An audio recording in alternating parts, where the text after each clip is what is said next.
Hola, ¿qué tal? ¿Cómo estáis? Bueno, por fin ha sucedido y es que después de 297 lanzamientos consecutivos del Falcon 9 de SpaceX ha habido un fallo. Y en este vídeo vamos a analizar exactamente qué ha ocurrido con esta misión. Vamos a ver la misión entera, viendo los cachos más interesantes. Vamos a ver el comunicado que ha hecho SpaceX para explicar lo que ha sucedido. Vamos a ver también esa extraña formación de hielo que hubo en el motor de la segunda etapa. La reentrada de los satélites, porque sí, acabaron reentrando por la órbita que tenían, que por cierto también vamos a analizar esta órbita que acabaron teniendo los satélites debido a este fallo de la segunda etapa, y vamos a ver las consecuencias que va a tener esto, porque la Agencia Federal de Aviación de Estados Unidos ya ha comunicado que no van a volar más Falcon 9 hasta que se analice lo que ha ocurrido y se le ponga solución. Así que muchísimas cosas que comentar hoy y no hay tiempo que perder, así que vamos con ello. Venga, pues vamos a empezar a ver el lanzamiento de esta misión del Falcon 9, que se lanzaba desde Vandenberg en California, y vemos pues que había muchísima niebla y que no se veía prácticamente nada, pero no os preocupéis porque las primeras etapas del lanzamiento, los primeros instantes hasta la separación de hecho de la segunda etapa, todo es totalmente nominal. Aquí vamos a ver cómo el cohete se despegaba, ya se quitaba de en medio un poco toda la niebla que había y veíamos las imágenes desde a bordo de este Falcon 9, que de hecho vamos a pasar para adelante porque ya os he dicho antes que no va a pasar nada hasta la separación de la segunda etapa. Aquí vemos como el cohete estaba a punto de pasar por el Max Q, por el punto de máximo estrés aerodinámico. El cohete estaba ya a 1500 km por hora, a una altitud de 12 kilómetros,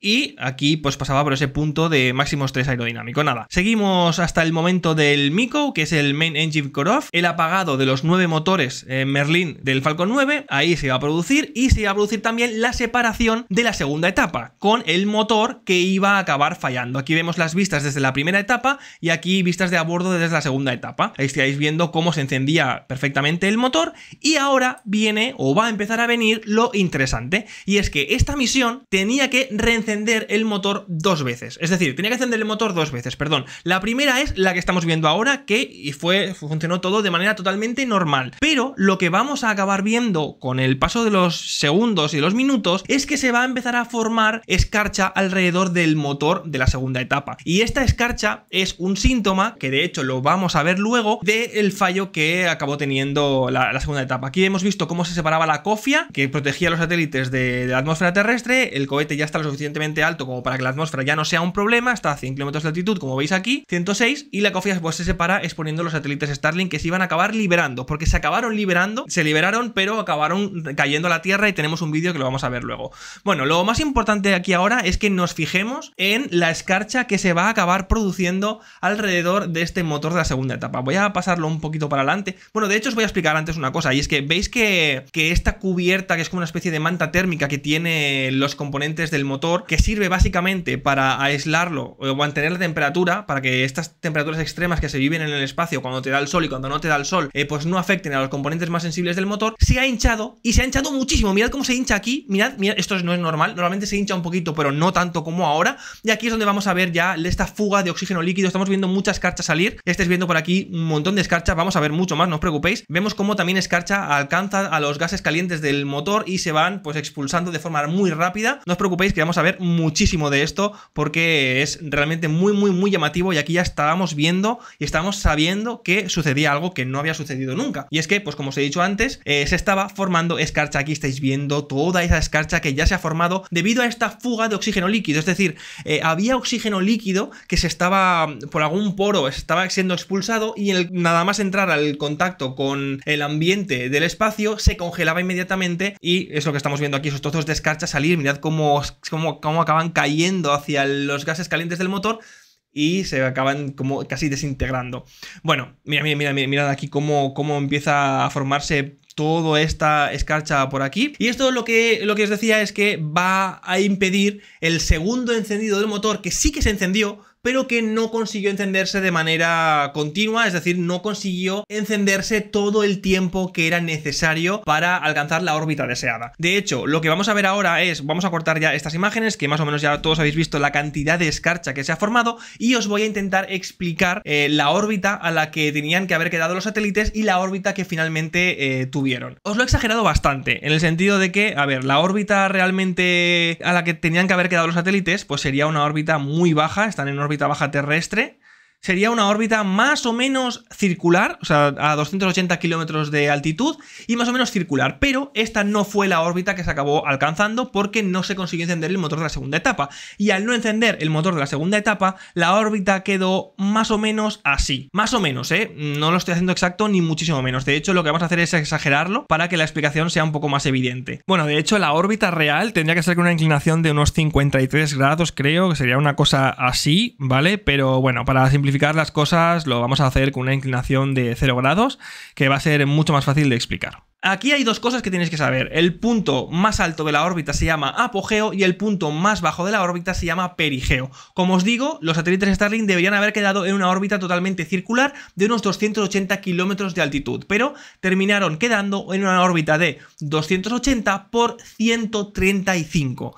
135 es poquito. A pesar de que estás en el espacio, sigue habiendo un poquito de rozamiento con los gases de la atmósfera, y esto lo que hace es que poco a poco, cada vez que los satélites pasan por este punto, vayan perdiendo altura hasta finalmente acabar reentrando en la atmósfera, como acabó sucediendo. Entonces, imaginaos que este punto rojo, ¿vale?, que veis aquí, es la segunda etapa, ¿vale? El primer encendido lo situó en esta órbita, en esta trayectoria, pero cuando el Falcon 9 tenía que reencender el motor era cuando estaba aquí, es decir, en el punto más alto, que es el apogeo. Cuando enciendes el motor en el apogeo, lo que haces es elevar el perigeo y de esta manera consigues circularizar la órbita. ¿Qué pasó? Que aquí se encendió el motor, se intentó encender el motor, que no lo hemos visto, por cierto, en el directo porque ya cortaron la retransmisión. Después del primer encendido no pudimos ver el segundo encendido. Al parecer el motor se encendió durante un breve periodo de tiempo, pero no consiguió circularizar la órbita, es decir, quizás más o menos la dejó una cosa así, pero seguía estando muy bajito y los satélites Starlink no pudieron compensar esa falta de altura con el encendido de los motores de iones que tienen, que esto es otra cosa que os quería enseñar. Este es el tweet de Elon Musk en el que decía lo de los motores de los satélites Starlink. Decía: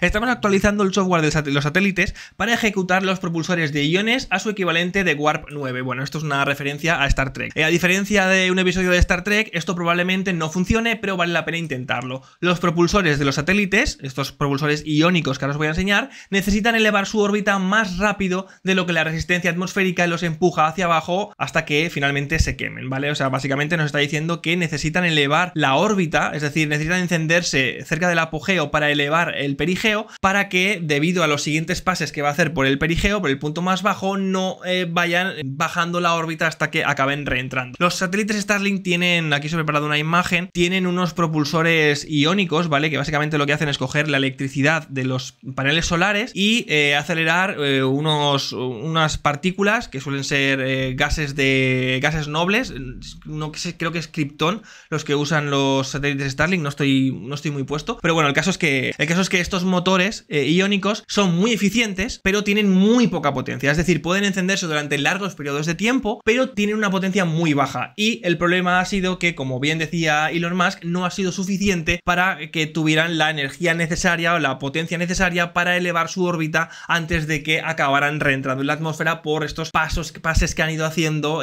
por el perigeo. Vale, entonces lo que vamos a hacer ahora es leer el comunicado oficial de SpaceX, donde nos va a decir lo que ellos creen que ha sucedido, aunque tampoco van a indagar mucho, pero bueno, nos va a servir para luego explicar la última parte, que es la de lo que va a pasar ahora con la FAA, las misiones que se van a retrasar, porque hay dos misiones de hecho muy importantes que se van a acabar retrasando, y vamos a ver también la reentrada de esos satélites, que tenemos un vídeo donde se ve claramente cómo esos satélites estaban reentrando sobre Argentina y creo que también el sur de Chile. Dice: el 11 de julio de 2024, SpaceX lanzó el Falcon 9 con 20 satélites Starlink desde el complejo de lanzamiento de la base de la Fuerza Espacial de Vandenberg. La primera etapa del Falcon 9 funcionó de manera normal, esto ya lo hemos visto. La segunda etapa del Falcon 9, que aquí están los problemas, realizó su primer encendido de manera nominal. Sin embargo, se produjo una fuga de oxígeno líquido en la segunda etapa, que es toda esa escarcha que hemos visto que se estaba formando. Después de un reencendido planificado del motor de la etapa superior para elevar el perigeo, es decir, el punto más bajo de la órbita, elevarlo, es lo que hemos visto aquí, elevar este punto más bajo encendiendo en el apogeo, el motor de vacío Merlin experimentó una anomalía y no pudo completar su segundo encendido, es decir, se encendió pero no pudo completar el encendido. Aunque la etapa sobrevivió y aún así desplegó los satélites, no logró circularizar su órbita con éxito. Esto es lo que hemos dicho, ellos quieren conseguir una órbita de 280 kilómetros en todos los puntos, una órbita circular. Esto dejó a los satélites en una órbita excéntrica con un perigeo muy bajo de 135 kilómetros, que es menos de la mitad mitad de la altitud del perigeo esperada. Es decir, ellos esperaban un perigeo, un punto más bajo de la órbita de 280 kilómetros, lo tuvieron a 135. No era suficiente y nos dice que el equipo trabajó durante la noche para establecer contacto con los satélites y enviarles las órdenes de encendido. Pero los satélites quedaron en un entorno de enorme resistencia a solo 135 kilómetros sobre la Tierra. Y de hecho, nos indica aquí un dato muy importante que dice que cada paso por el perigeo eliminaba más de 5 kilómetros de altitud del apogeo de la órbita. Es decir, por cada paso de los satélites Starlink por el perigeo, eliminaba 5 kilómetros de altitud del apogeo. De manera que esta línea, o sea, que esta órbita iba bajando por el apogeo, también bajaba por el perigeo y al final acabaron reentrando, como luego vamos a ver. De hecho, aquí el comunicado de SpaceX ya decía que con este nivel de resistencia era poco probable que nuestro empuje máximo disponible en los satélites sea suficiente para elevar con éxito los satélites. Por tanto, volverán a entrar en la atmósfera de la Tierra y desaparecerán por completo. No representan una amenaza para otros satélites en órbita ni para la seguridad pública. Vale, esto es lo más importante, lo más destacado del comunicado de SpaceX, y ahora vamos a ver cómo estaban reentrando los satélites. Y aquí estamos viendo los satélites reentrando exactamente sobre los cielos del sur de Chile y Argentina. Para ser más exactos, Temuco, San Martín de los Andes y San Carlos de Bariloche. Ahí estamos viendo que parecen meteoritos. Mucha gente de hecho creía que eran meteoritos, pero no, son los satélites Starlink que no consiguieron elevar su órbita y acabaron cayendo. De hecho,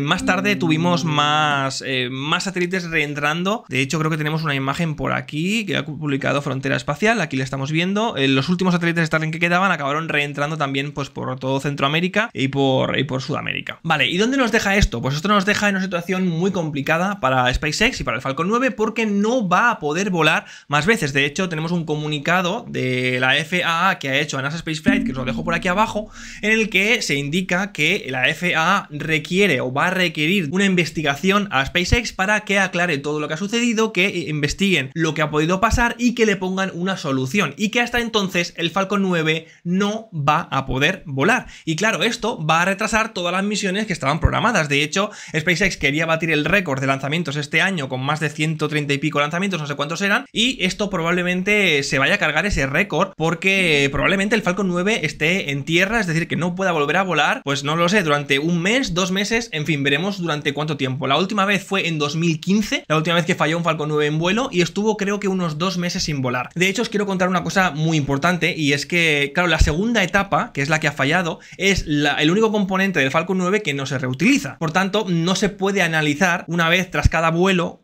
todo cómo ha quedado la etapa y los posibles fallos que haya podido tener. Esta etapa, cuando se utiliza, se acaba desintegrando en la atmósfera. Y de hecho, por cada lanzamiento de Falcon 9, SpaceX tiene que producir una nueva segunda etapa. Y actualmente están produciendo segundas etapas a un ritmo de una cada 2 días. Claro, es un ritmo muy alto de producción de segundas etapas, y estaba claro que en algún momento pues se le podía colar un error a SpaceX, como parece ser que ha acabado sucediendo. En cambio, la primera etapa, como se puede reutilizar, pues por un lado pueden analizar tras cada lanzamiento cómo ha quedado la etapa y cualquier problema que haya podido tener, porque la pueden recuperar y pueden analizarla. Y por otro lado, la producción de las primeras etapas pues pueden ser más lentas, porque no necesitan tener una etapa nueva por cada lanzamiento, y pues se lo pueden tomar con un poquito más de calma, prudencia, y pueden ser un poquito más exactos a la hora de producirlas. Pero bueno, como os decía, todo esto lo que va a provocar es que las misiones que estaban preparadas para el Falcon 9 se vayan posponiendo, y hay dos que a mí me preocupan bastante porque tenía muchas ganas de hacer. La primera es la misión Polaris Dawn, esta misión que se va a probar por primera vez los trajes extravehiculares que ha fabricado SpaceX, y en los que los tripulantes pues iban a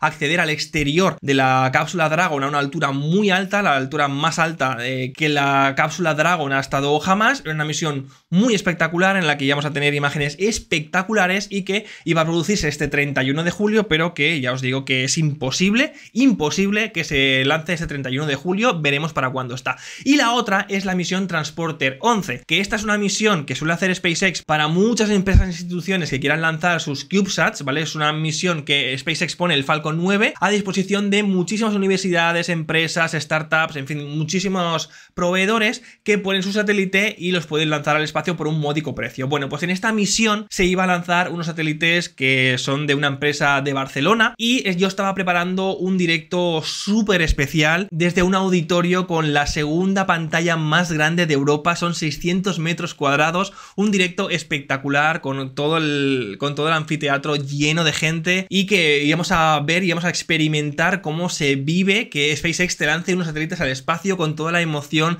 de todos los trabajadores de la empresa. En fin, era muy interesante, pero vamos a ver cuándo acaba sucediendo, porque con este delay que vamos a tener, con este Falcon 9 que no va a poder volar hasta que se solucionen los problemas, pues veremos cuándo se hace. Se va a hacer, lo vamos a acabar haciendo seguro, y espero veros todos por ahí porque va a ser un momento muy importante para el canal y sobre todo para mí. Ya estaba yo un poco nervioso por todo lo que iba a tener que hacer, una realización que vamos a tener espectacular, con cámaras, con bueno, o sea, todo súper profesional. Vais a flipar, de verdad que vais a flipar. Pero bueno, esto es lo que ha sucedido con el Falcon 9, espero que os haya quedado a todos claro, y si sabemos algo más, pues no dudéis que os lo voy a comentar por aquí. Por cierto, para acabar, veis que estoy llevando una camiseta de control de misión, son las nuevas camisetas que estamos ya, tenemos ya disponibles en la página web, en controldemisión.com.